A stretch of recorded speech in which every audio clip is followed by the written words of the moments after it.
ka-mindset! Kamusta kayo? Kamusta ang Holy Week niyo? Kayo ba ay nagbakasyon para mag-swimming o nagbakasyon ba kayo para mag-connect with God? Ayan, nanginginig na naman ako. Pasensya na po kayo kung medyo nawi-weirdohan kayo dahil nanginginig yung screen.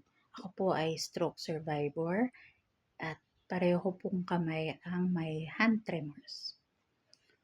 So, anong topic natin today? So, there's this topic that's been bugging me lately. Alam niyo po yung mama ko, ayaw niya she can talk about any topic. But there's just one topic na she doesn't want to even talk about.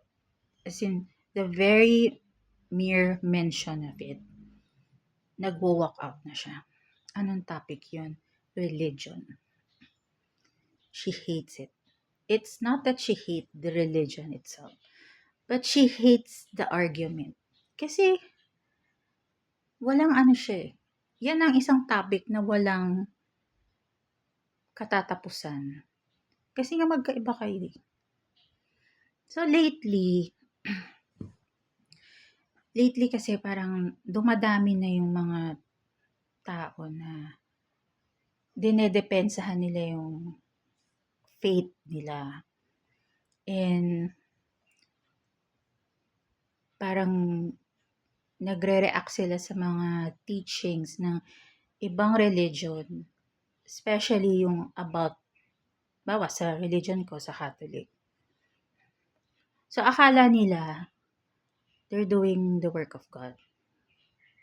Actually, ang tawag ko sa mga ganyang tao ay false preachers. Bakit false preachers? Kasi imbis na makatulong tayo para mag-form ng unity with other religions, nag-argue pa tayo. Alam niyo ba, napapansin niyo ba, wala tayong pinagkaiba sa kanila pag ginawa niyo yun? Like, ang lakas ng video ng kapatid ko. Sorry naman. So, ganito.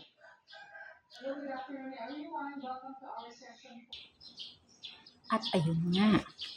So, kailangan natin mag-relocate kasi maingay sa room. So, ano ba yung sinasabi ko? So, ayun nga. Hindi kasi nakakatulong yun kapag gina-justify natin yung religion natin. It doesn't make us any better. Kasi kung ako, iniisip ko kasi, I guess si God would rather na instead of arguing or proving the others na mali, I think it would be better na we become a bigger person. Like, i-cite na lang natin yung kagandahan ng religion natin. Huwag na natin sabihin na, kasi sa religion namin, mas better yung ganito. Mas ito yung ginawa namin, kaya mas tama kami. Hindi kasi nasa-solve yung problem pag ganyan. You're just creating more hate. Kasi you're insulting the religion. It's like, turn the tables around.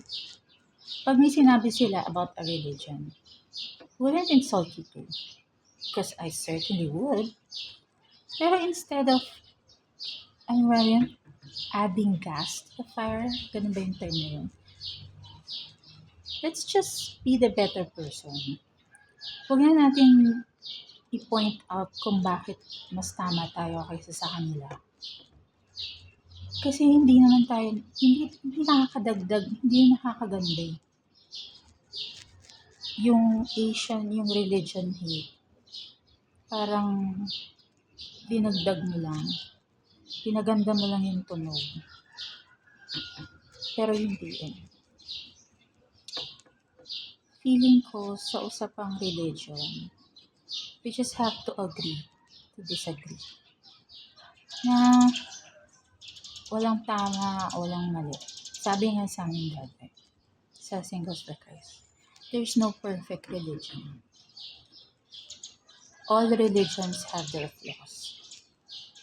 And the only way that it would be different is how you do it, how you practice it. Kung iba yung religion ng ibang tao sa'yo, then so be it. Hindi ka naman nila pinapakailangan.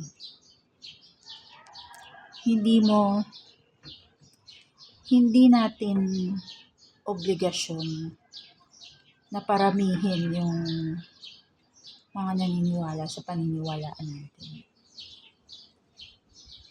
Kung hindi naman nakakasama or hindi naman masama yung buhay nila.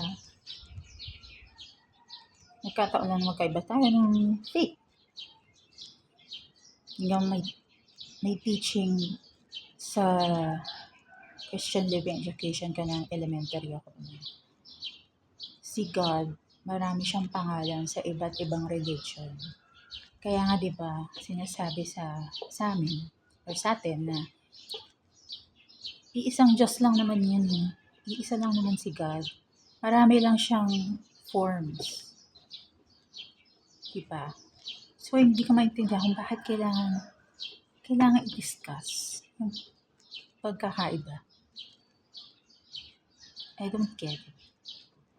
So, feeling ko yun na magiging solusyon para ma-unite tayong iba't ibang religion. Let's just all agree to disagree.